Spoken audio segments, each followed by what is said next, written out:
बेटा इसमें ये क्या था, this is also known as law of inertia. ठीक है, इसको हम लॉ ऑफ इनर्शिया भी बोलते हैं बेटा। तो इसमें हम सबसे पहले डिस्कस करेंगे इनर्शिया ऑफ रेस्ट की बात करेंगे। We will discuss about inertia of rest. अच्छा, इनर्शिया के बारे में मैंने आपको बताया था। इनर्शिया क्या होता है बेटा? इनर्शिया किसी भी ऑब्जेक्ट की वो प्रॉपर्टी होती है जिसकी वजह से वो ऑब्जेक्ट क्या होता है बेटा, अपने स्टेट में होने वाले चेंज का अपोज करता है। पढ़ा है आपने, बताया था मैंने पिछले क्लासेस में आपको कि कोई भी ऑब्जेक्ट जो है, अगर वो रेस्ट में है तो रेस्ट में रहना चाहेगा, अगर वो मोशन में है तो मोशन में रहना चाहेगा, अगर वो एक पर्टिकुलर डायरेक्शन में जा रहा है तो उसी डायरेक्शन में चलना चाहेगा, तब तक जब तक आप उसके ऊपर कोई एक्सटर्नल फोर्स अप्लाई नहीं करते हो, है ना। बताया था इसके बारे में मैंने आपको, याद है? Yes sir. तो बेटा मतलब ये हुआ कि हमारे पास तीन तरह के इनर्शिया आते हैं। एक होता है इनर्शिया ऑफ रेस्ट, एक होता है इनर्शिया ऑफ डायरेक्शन, और एक होता है इनर्शिया ऑफ मोशन। तो आज हम लोग डिस्कस करेंगे इन तीनों इनर्शिया के एग्जाम्पल। ठीक है ना। चलो आज आपकी छोटी सी क्लास रख लेंगे। ठीक है, छोटी सी मतलब 1 घंटे। ओके, तो क्या है बेटा, सबसे पहले हम बात करेंगे इनर्शिया ऑफ रेस्ट की। There are many examples in our daily life. Money is jumping on a tree and due to the inertia the fruits. अच्छा, मनी नहीं मंकी है। ओके बेटा, ठीक है ठीक है। Okay, fine fine fine. तो इस तरह से प्रैक्टिकल लाइफ में आप बहुत सारे एग्जांपल्स देखते हो इनर्शिया ऑफ रेस्ट का। ठीक है, इनर्शिया ऑफ रेस्ट का बहुत सारे एग्जांपल देखते हो। जैसे एक एग्जांपल मेरे पास आया, नित्या ने बताया मुझे कि अगर कोई मंकी जो है वो किसी पेड़ पर जंप कर रहा है तो due to the inertia the fruits hanging will fall down. The fruits hanging will fall down. बिल्कुल, आप अगर ऐसे भी नॉर्मली आप किसी भी ब्रांच को पकड़ करके, किसी ट्री की किसी ब्रांच को पकड़ करके आप सेक करते हो तो उसके जो फ्रूट्स होते हैं, उसकी जो लीव्स होती है वो नीचे को गिरने लगती है। ठीक है ना। अच्छा, फ्रूट्स जल्दी गिरते हैं, लीव्स बहुत कम गिरती है। रीजन समझाता हूँ बेटा, ऐसा होता क्या है। पहला एग्जांपल जो मेरे पास आया, मैं उसको पहले नोट डाउन करता हूँ। ठीक है, कि ऑन शेकिंग। अब ये शेकिंग किसी भी तरह से करवा सकते हो, चाहे मंकी को कूदने को बोल दो, चाहे खुद कूद जाओ। ऐसा करना मत, हाथ पैर टूट जाएगा। On shaking the branch of a tree. ठीक है ना। On shaking the branch of a tree the fruits fall down. Fruits जो होते हैं बेटा वो क्या होते हैं, नीचे को गिरने लगते हैं। अब इसको समझते हैं। ओके, नेक्स्ट एग्जांपल थोड़ी देर बाद, पहले इसको कंप्लीट करते हैं फिर उस पर आते हैं। ठीक है, तो ऐसा क्यों होता है बेटा, जब हम किसी पेड़ की किसी ब्रांच को शेक करते हैं तो फ्रूट्स नीचे को गिरते हैं। इनिशियली क्या है, ब्रांच रेस्ट में है और ब्रांच में जो फ्रूट्स लगे हुए वो भी रेस्ट में है बेटा। अब आपने सडनली क्या किया, उसको शेक किया। तो शेक किया तो क्या हुआ, जो इन रेस्ट में था वो मोशन में आ गया, जो रेस्ट में था वो मोशन में आ गया जब आपने शेक किया। तो जब इनर्शिया मतलब स्टेट ऑब्जेक्ट का बदलता है बेटा, तब वहां पर फोर्स लगता है। तो जैसे ही आपने क्या किया, ब्रांच को शेक किया, ठीक है, फ्रूट के पास इनर्शिया था, वो रेस्ट में था, रेस्ट में ही रहना चाहेगा। ठीक है, और आपने क्या किया बेटा, फोर्स लगा दिया, उसको शेक करा दिया, ब्रांच मोशन में आ गया। ऐसा होने पर उस फ्रूट के ऊपर एक फोर्स लगेगा और वो टूटकर नीचे गिर जाएगा। जब वो टूट जाएगा तो उसका ग्रेविटी की वजह से वो नीचे आ जाएगा। ठीक है, तो जब कभी भी आप क्या करते हो, कोई ऑब्जेक्ट जो रेस्ट में है, जैसे हमारा फ्रूट्स जो था वो रेस्ट में था, आपने उसको मोशन प्रोवाइड किया, तो फ्रूट्स क्या होते हैं बेटा, नीचे को गिरने लगते। It is because of the inertia of rest. Same instant पर जो लीव्स होती है बेटा, लीव्स बहुत कम गिरती है, फ्रूट्स ज्यादा गिरते, लीव्स बहुत कम गिरते हैं। रीजन क्या है, जो फ्रूट होता है बेटा उसका मास ज्यादा होता है, जिसका मास ज्यादा होगा उसमें इनर्शिया ज्यादा होगा। अगर आपको एक छोटी सी टेबल को पुश करने को बोला जाए, आप बड़े आराम से पुश करोगे, लेकिन आपको एक हैवी टेबल को पुश करने को बोला जाए तो आपको ज्यादा फोर्स लगाना पड़ता है। क्यों बेटा, क्योंकि जिसका मास कम होता है उसमें इनर्शिया कम होता है, जिसका मास ज्यादा होता है उसमें इनर्शिया ज्यादा होता है। तो जो फ्रूट था, फ्रूट का मास क्या था बेटा, ज्यादा। फ्रूट का मास ज्यादा था, इसका मतलब उस पर ज्यादा फोर्स लग गया। जब आपने उसको स्टेट ऑफ मोशन में लाए, जब आप उसको स्टेट ऑफ मोशन में ले आओगे तो उस टाइम पर क्या होगा बेटा, उस पर ज्यादा फोर्स लगेगा, और ज्यादा फोर्स की वजह से क्या होगा बेटा, वो टूट कर नीचे गिर जाएगा।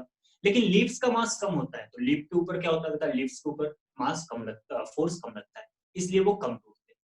तो पहला एग्जांपल आपको समझ में आ गया बेटा, क्लियर है?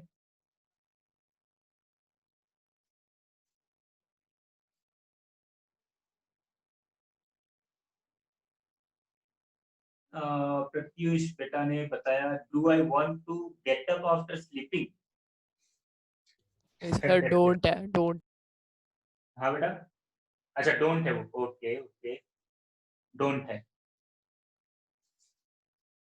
Don't want to get up after sleeping. So हालांकि ये इनर्शिया का एग्जांपल है, बट एक फनी एग्जांपल है बेटा, ठीक है ना, इसको आप क्वेश्चन पेपर में नहीं लिख सकते हो, तो इसका ध्यान रखना। एंड नेक्स्ट एग्जांपल मुझे बताया गया है कि विज्ञान का है, we will move backward when car suddenly start due to inertia. Okay, बिल्कुल बिल्कुल सही है। और एक और एग्जांपल आया, on hitting the carpet the dust will fall down. बिल्कुल बेटा, ठीक है। तो जो दूसरा एग्जांपल हमें मिला बेटा, अकॉर्डिंग टू आवर एग्जाम, ठीक है ना, फनी लैंग्वेज में, फनी लैंग्वेज में आप व्हाट्सएप के स्टेटस पे डाल सकते हो चीजें। बाकी देखो, अगला एग्जांपल जो मुझे मिला वो ये मिला कि व्हेन कार सडनली स्टार्ट, जब कार क्या होता है बेटा, सडनली स्टार्ट होता है, when car suddenly start the passenger fall back. ऐसा होता है बेटा, ऐसा क्यों होता है? मान लीजिए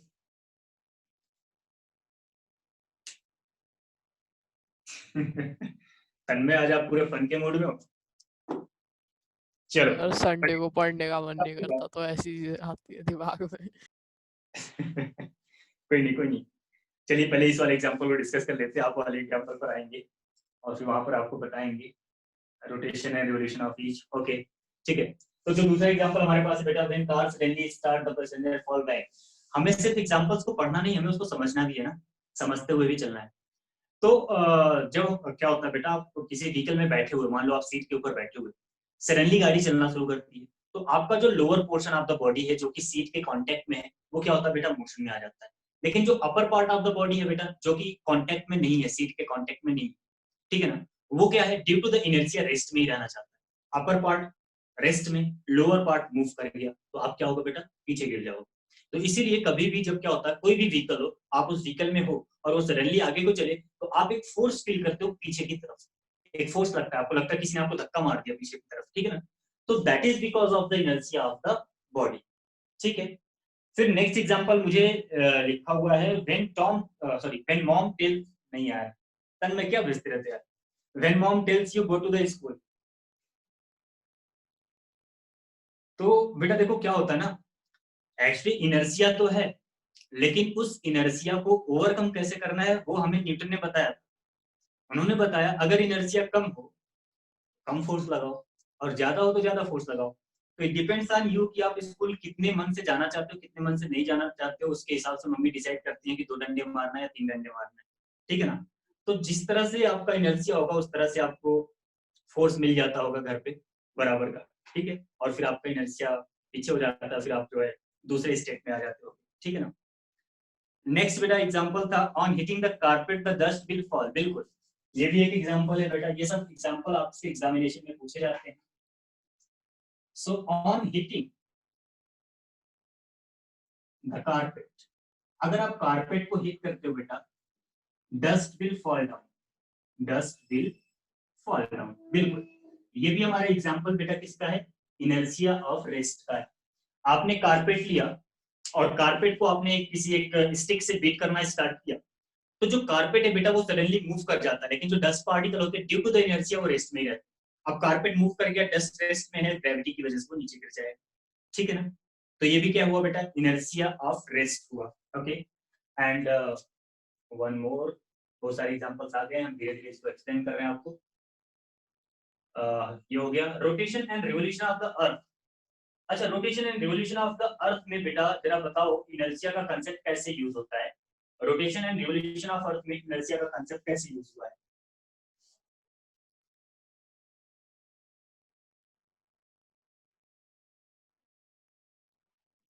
क्यों बेटा,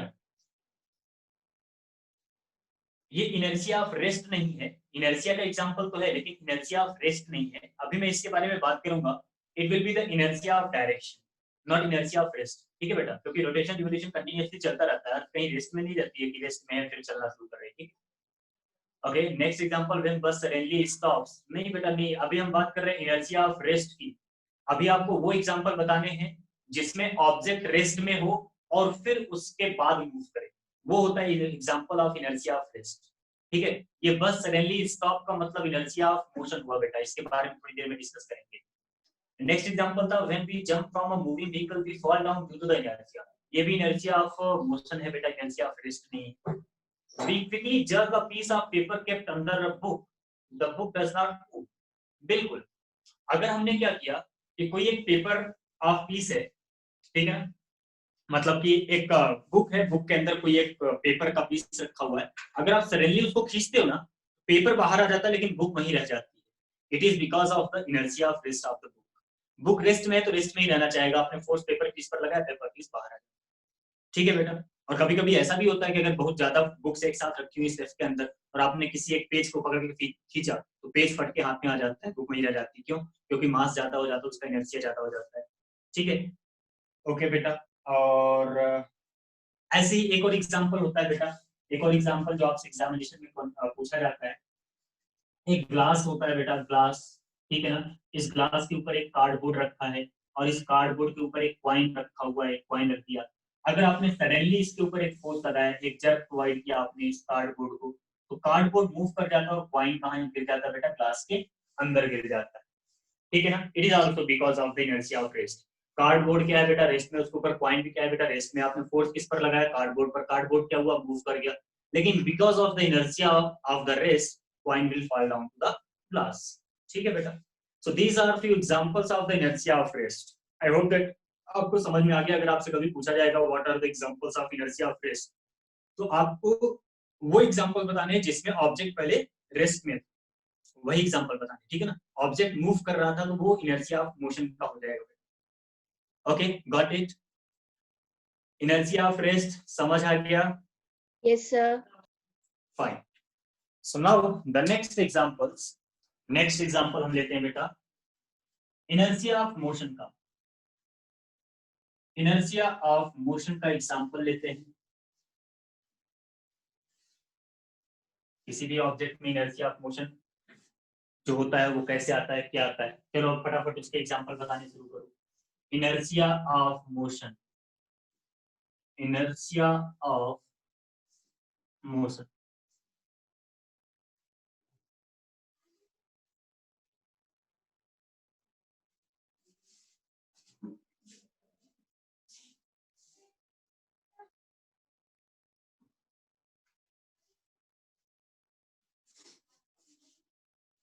पहला एग्जांपल, अभी जो मुझे दो एग्जांपल नित्या ने बताए थे, पहला एग्जांपल उन्होंने बताया कि व्हेन अ मूविंग बस, व्हेन अ मूविंग बस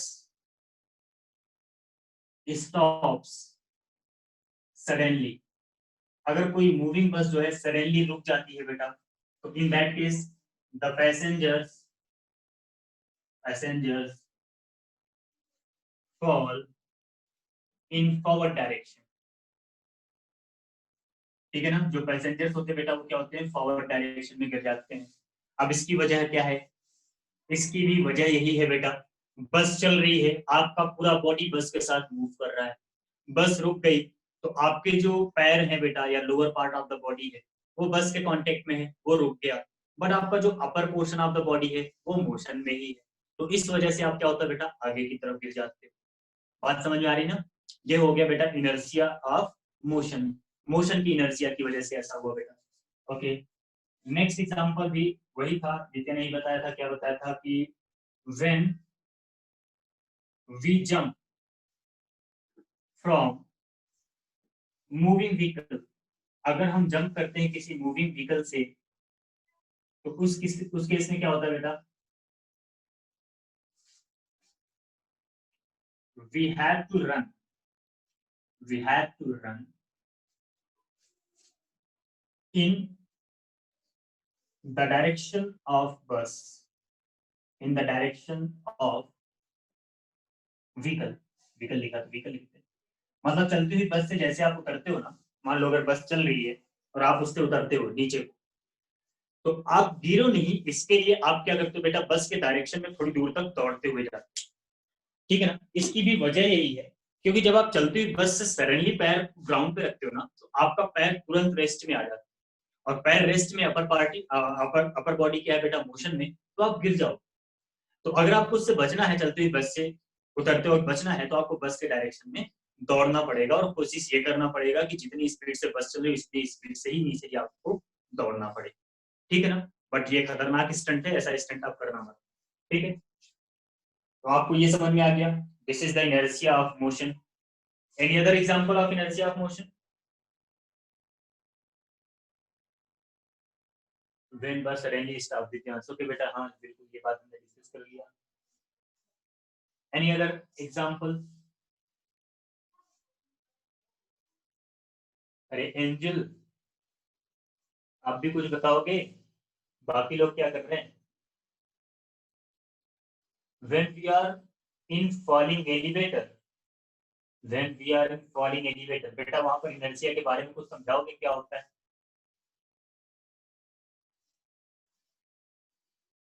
Sir, when we are in a falling elevator, we start floating upwards. That is because we don't because of the acceleration, the elevator is going faster and faster, but we try to remain in the same speed. तो अगर आप elevator का example लेते हो तो ये example हम ज्यादा बेटर समझ पाएंगे इनर्शिया से, कि जब हमारी लिफ्ट मूव कर रही है और अचानक से रुकने वाली होती है, तो हमें अजीब सा सेंसेशन फील होता है अपनी बॉडी में, ब्लड के सर्कुलेशन का। ऐसे लगता है कि जैसे पूरा ब्लड ऊपर को जा रहा है, नीचे को आ रहा है ना, ऐसा होता है। तो वो होता है बेटा बिकॉज ऑफ इनर्शिया, ठीक है ना। बाकी एक्सेलरेशन वगैरह से मतलब जो भी सेंसेशन आपको फील हो रहा है, वो सेंसेशन बेटा हम उसको आप बोल सकते हो इनर्शिया ऑफ मोशन से, but that will not be perfect example. वो न्यूटन सेकंड लॉ में आएगा, परफेक्ट एग्जांपल आपका वहां पर बनेगा। मैं फॉलिंग लिफ्ट का केस वहां पर लूंगा आपसे, ठीक है। When we are playing football, so what happens at that time बेटा, अगर आप फुटबॉल खेल रहे हो तो वहां पर इनर्शिया ऑफ मोशन को कैसे आप डिस्क्राइब करोगे, कैसे ऑब्टेन करोगे?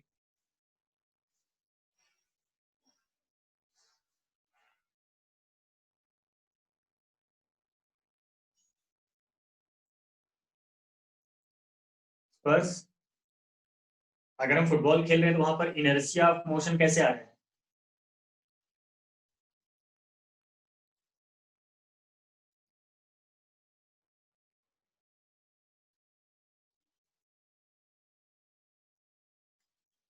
Luggage on roof of car, luggage on roof of car, बिल्कुल। जब वो वही हो गया बेटा, चाहे पैसेंजर हो चाहे लगेज हो, ठीक है ना। सडनली रुकेगा तो it will experience some force because of inertia of motion. Football में बेटा ये हो सकता है कि जब हम फुटबॉल खेल रहे हैं तो फुटबॉल को रोकने के लिए हमें क्या करना पड़ता है बेटा, फोर्स अप्लाई करना पड़ता है। ऐसा इसलिए करना पड़ता है क्योंकि फुटबॉल मूव कर रहा है, तो उसके स्टेट को बदलने के लिए हमें फोर्स लगाना पड़ता है। जब हम भागते हैं, हम बॉल को अपने साथ रखते हैं स्पीड से, हाँ बेटा बिल्कुल। लेकिन वहां पर इनर्शिया की बात नहीं आई। इनर्शिया की बात जब उसका स्टेट बदलेगा तभी आएगा, तभी आप उसको देख पाओगे। सो एक मूविंग फुटबॉल को अगर आपको रोकना है तो आपको फोर्स लगाना पड़ता है। That is the example of inertia of motion, okay. During long jump athlete often run to jump, बिल्कुल। That's also important example. क्या होता है बेटा, और for long jump, long jump के लिए क्या होता है, the athlete takes, या athlete runs from some distance, ठीक है ना। लॉन्ग जंप जब भी होती है बेटा, एथलीट पहले दौड़ता हुआ आता है, और उसकी वजह ये है क्योंकि जब वो दौड़ता हुआ आएगा तो उसके पास क्या होगा बेटा, मोशन होगा। तो इनर्शिया ऑफ रेस्ट को ओवरकम नहीं करना होगा, वो जो नॉर्मल डिस्टेंस जंप कर सकता है उससे ज्यादा जंप करेगा। It is also inertia of motion बेटा, ठीक है, okay. Sir, isn't this because of momentum? because he momentum. बेटा देखो तीनों चीजें ना, जो न्यूटन के तीनों लॉ हैं, first law, second law and third law, तीनों एक दूसरे से रिलेटेड है, तो बिल्कुल आप बोल सकते हो it is because of the moment.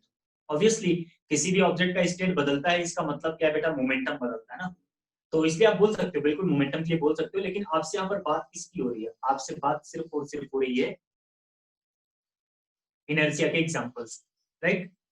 तो दैट्स व्हाई हम उसी की बात करते हैं। ठीक है बेटा, चलो। सो ऐसे ही कुछ एग्जांपल्स होंगे, आप इसको रीड करिएगा, कोई एग्जांपल नहीं समझ में आता तो पूछेगा। अब इनर्शिया ऑफ डायरेक्शन का भी एक आध एग्जांपल बता दीजिए आप जल्दी से, फिर हम न्यूटन के सेकंड लॉ पर आते हैं।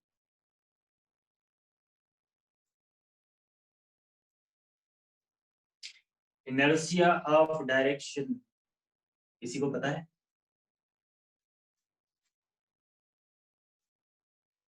Any example of inertia of direction?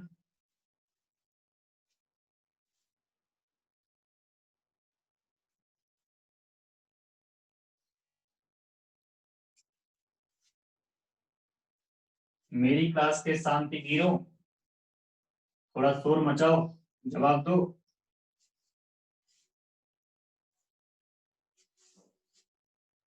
Running in a circle, what happens during the नहीं रनिंग? पता, हाँ बेटा।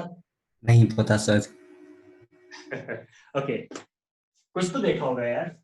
so doing run in a circle, we we try to change our direction every time, but a certain force tries to make us go forward or in the or but we are trying to go in the inward direction, and that's how we are in a circle. Okay fine, मतलब जब आप क्या करते हो बेटा, किसी circular track पर run कर रहे होते हो, तो at each instant you have to put a force.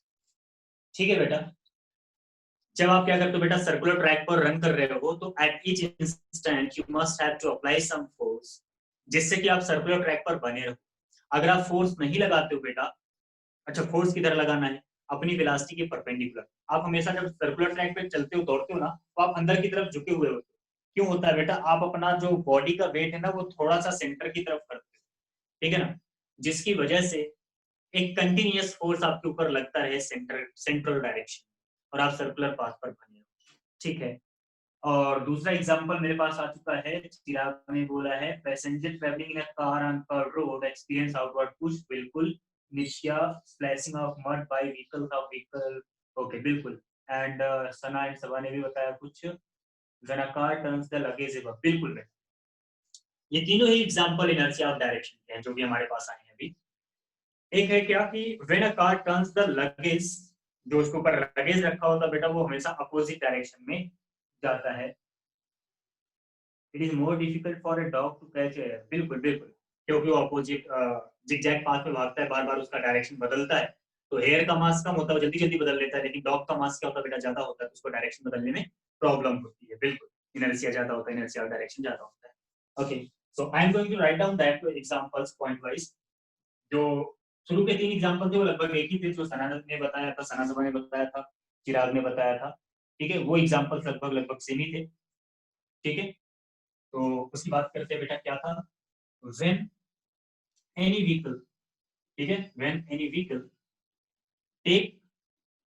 takes turn on a circular track, on a circular track, ठीक है ना, भी लगेज आप चाहे वहां पर कोई भी ऑब्जेक्ट ले लो, कोई भी ऑब्जेक्ट उसके अंदर ले लो, the object inside, अब वो ऑब्जेक्ट लगेज भी हो सकता है बेटा, आप खुद भी हो सकते हो। the object inside the vehicle experienced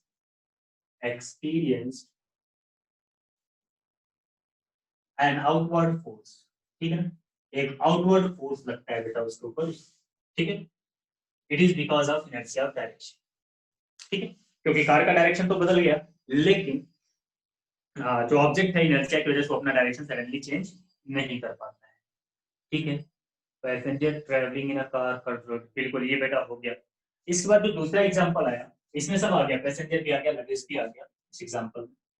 दूसरा जो मुझे बताया गया वो ये था कि ये किसका था, नित्या ने बताया था, the splashing of mud by wheel.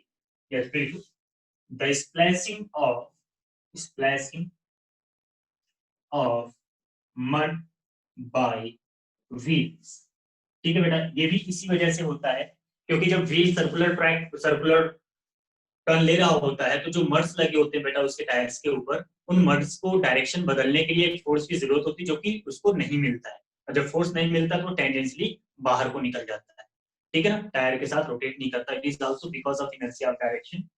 And और कौन सा एग्जांपल दिया किसी ने, it is more difficult for a dog to catch a hare. बिल्कुल, ये भी एक बढ़िया एग्जांपल है। It is more difficult to a dog to catch a hare. बिल्कुल ठीक है ना बेटा, हेयर का मास कम होता है तो जल्दी जल्दी अपना डायरेक्शन बदल लेता है, लेकिन जो डॉग होता है उसका मास ज्यादा होता है तो उसको बार बार अपनी डायरेक्शन को बदलने के लिए क्या करना होता है, फोर्स को बदलना पड़ता है, जिसकी वजह से उसके लिए डिफिकल्टीज बढ़ जाती हैं। फिर firing of bullet on a target, firing of bullet on the target, how can you explain it? इसमें इनर्शिया ऑफ डायरेक्शन का कांसेप्ट क्या है बेटा?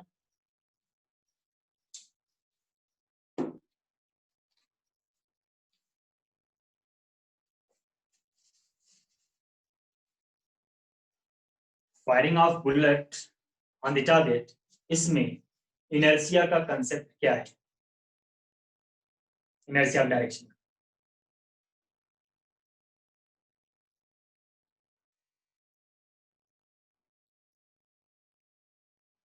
The target is moving continuously.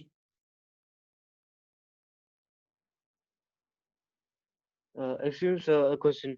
Does the inertia of direction also apply to air molecules The or inertia other things which are applied whose weight is on equal to? applied on Sir? कहाँ बेटा? So what? So what? Inertia of direction कहाँ apply करने को बोल रहा हो? Also apply to molecules of air or anything which doesn't actually weigh anything. अगर आपने एयर का एग्जांपल लिया तो मैं आपको इसके बारे में एग्जांपल दे सकता हूँ। The atmospheric gaseous particles, they also revolve with the earth। हाँ, अर्थ के रिवोल्यूशन की बात अभी किसी ने किया था ना, रिवोल्यूशन और रोटेशन की बात किया। तो बेटा देखो क्या होता है, जब अर्थ जो होती है ना वो हमारी रिवॉल्व करती है सन के चारों तरफ, ठीक है ना। तो रिवॉल्व करती है तो हमेशा उसको एक फोर्स की जरूरत पड़ती है जो उसको हमेशा सन की तरफ अट्रैक्ट करता रहे, and that force is the gravitational force. अगर आपने ग्रेविटेशनल फोर्स को हटा दिया, सडनली रिमूव कर दिया, तो क्या होगा बेटा, हमारी जो अर्थ है वो सर्कुलर पाथ की जगह टेंजेंशियली सन से दूर चली जाएगी, ठीक है ना। So that is also the example of inertia of direction. Sharpening of a knife produce spark, sharpening of knife produce spark. हाँ ठीक है, थोड़ा और इसको एक्यूरेट कर देते हैं। जो जब आप नाइफ की शार्पनिंग कर रहे होते तो बेटा जो स्पार्क्स निकलती है वो टेंजेंशियली निकलती है, ठीक है ना। It is also because of inertia of direction. तो the sparks comes out tangentially during sharpening a knife, during sharpening a knife। ठीक है बेटा, जब आप चाकू को तेज कर रहे होते हैं तो एट दैट इंस्टेंट जो वहां से स्पार्क्स निकलते हैं बेटा वो टेंजेंशियली बाहर को आते हैं, ठीक है ना। वो क्या होते हैं बेटा, टेंजेंशियली बाहर को आते हैं। Clear? So these all are the example of the inertia of direction. ऐसे ही आप एग्जांपल बोल सकते हो, स्टोन को आपने एक स्ट्रिंग से टाई अप कर लिया और उसको घुमा रहे हो, ठीक है ना, और फिर अचानक से उसको आपने छोड़ दिया तो क्या होगा, वो टेंजेंशियली चला जाएगा, सर्कुलर पाथ पर कंटिन्यूअसली नहीं रहेगा। The direction of ice during a hail storm. हाँ बिल्कुल बेटा, ये भी आप बोल सकते हो, during the hail storm the direction of iceberg, उस पर भी एक आउटवर्ड फोर्स लगता है बेटा। तो ऐसी बहुत सारी एग्जांपल आप जो है बता सकते हो inertia of direction. So I hope that कि आपको लॉ ऑफ इनर्शिया अच्छे से समझ में आ गया होगा। Whenever any object wants to change its state, whether it is state of rest or state of motion or state of direction, in each situation, that object requires some external force, right? Is that clear? तो Yes, Newton sir. का first law, Newton का first law आपको अच्छे से समझ में आ गया बेटा। किसी को कोई दिक्कत हो तो पूछ सकता है। If there any problem, you can ask. about the Newton's first law of motion?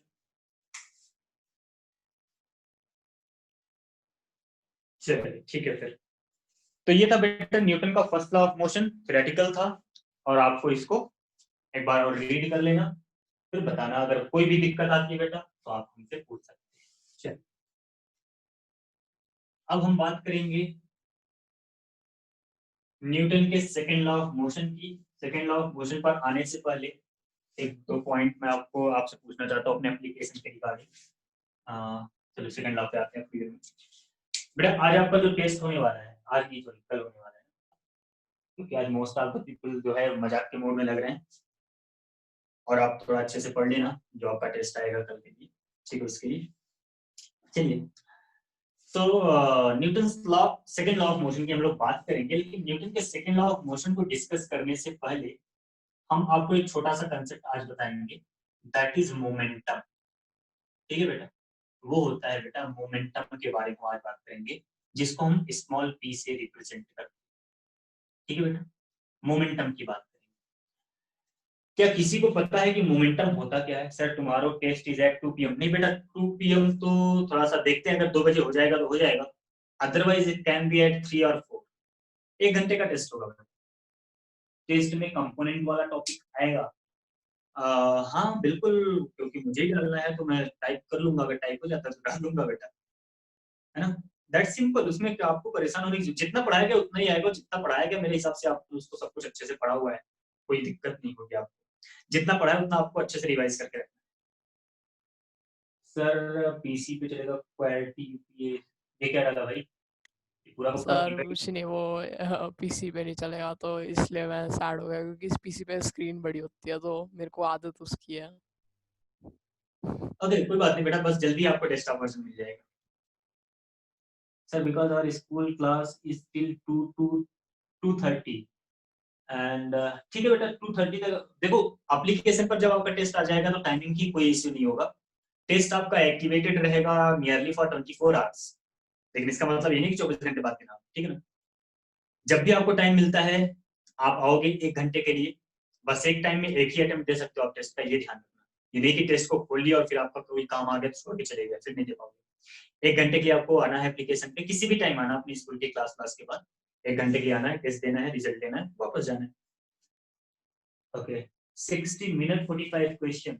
हाँ बेटा, क्योंकि अभी फर्स्ट टाइम होना है तो because there are too many question to type, तो अगर टाइपिंग इतनी ही हो सकती है अभी, नेक्स्ट टाइम से आपको 90 क्वेश्चन फ्रॉम इस सब्जेक्ट मिलेगा, मतलब हाँ हर पेपर का 90 क्वेश्चन रहेगा, 30 क्वेश्चन फ्रॉम इस सब्जेक्ट। अभी आपको 45 मिलेगा, ठीक है।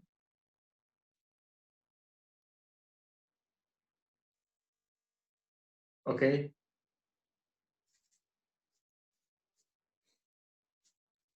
हो गया डाउट क्लियर?